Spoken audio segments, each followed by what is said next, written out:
जी देखिए, ये एनडीएमसी के एक गोदाम में सफदरजंग एयरपोर्ट के नीचे, जहाँ पर ये एनडीएमसी के इंस्पेक्टर वगैरह रेड करके सामान को वहाँ लेकर जमा करते हैं, उस गोदाम में एक भ्रष्टाचार का बहुत बड़ा मामला है, जहाँ पर ये रिश्वत लेकर सामान गैर तरीके छोड़ते हैं और कोई चालान की पर्ची नहीं देते, जिसकी मैंने कंप्लेंट लिखित में एनडीएमसी चेयरमैन को दी थी, जिस पर अभी तक कोई कानूनी कार्रवाई नहीं की गई।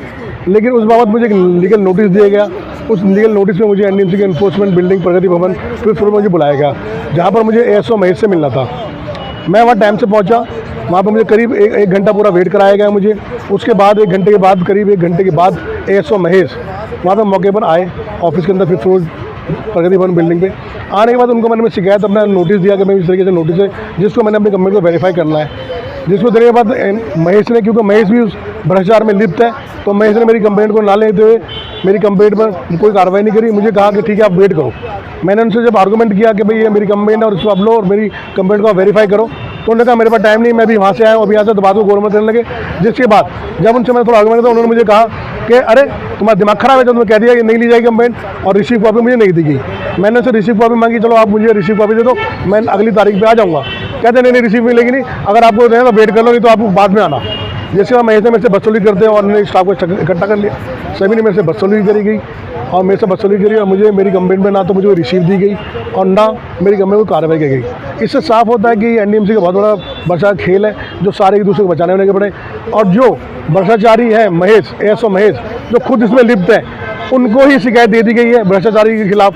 तो देखिए एनडीएमसी किस तरीके से खेल खेल रही है और किस तरीके से एनडीएमसी का भ्रष्टाचार चल रहा है, बोलबाला है। और मैं इसको यहीं खत्म नहीं करूंगा, मैं इस कंप्लेंट को लेके ऊपर चेयरमैन से और ऊपर होम मिनिस्टर तक लेकर जाऊंगा इस कंप्लेंट। अजीत जी, आप खुद देखा जाए तो जब आपके साथ ऐसा हो सकता है तो आम आदमी की हैसियत हो। देखिए, अब आप देख सकते हैं कि भाई पब्लिक के साथ क्या करते होंगे।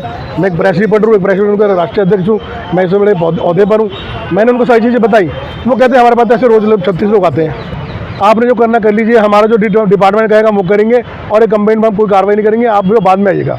मुझे ना तो रिसीव दी और ना मेरे साथ वो कंप्लेंट ली गई, जिसके बाद मैंने एक लिखित शिकायत चेयरमैन के ऑफिस में जाके दी है, जिसको मैंने रिसीव कॉपी ले ली है। आगे देखते हैं कि एनडीएमसी अधिकारी कब नींद से जागते हैं और कब इसके ऊपर आगे से कार्रवाई करते हैं। यानी अगर ये कहा जाए कि एनडीएमसी में अंधेर नगरी चौपट राज, जो कुछ मिले सब खाज, ये हिसाब चल रहा है। देखिए जी, एनडीएमसी का यही डिपार्टमेंट नहीं है, इन्फोर्समेंट डिपार्टमेंट नहीं है। एनडीएमसी और भी डिपार्टमेंट है जहाँ पे बहुत बड़े स्तर पर भ्रष्टाचार करा जा रहा है, जिसकी मैं परत खोलूँगा उसको मैं। लेकिन अभी तो फिलहाल मैटर ये है कि भाई किस तरीके से एनडीएमसी का इंस्पेक्टर जो अवैध गोदाम से अवैध तरीके से पैसा लेकर, रिश्वत लेकर, सामान को छोड़कर जो पैसा कमा रहा है, वो पैसा कहाँ जा रहा है। या तो एनडीएमसी के डिपार्टमेंट में जो अधिकारी इस कंप्लेंट को मार कर रहा अधिकारी भ्रष्टाचारी के कोई दे रहा है, तो ऐसा मतलब अधिकारी की भी उसमें मिली भगत है, तो अधिकारी के ऊपर भी जाँच होनी चाहिए।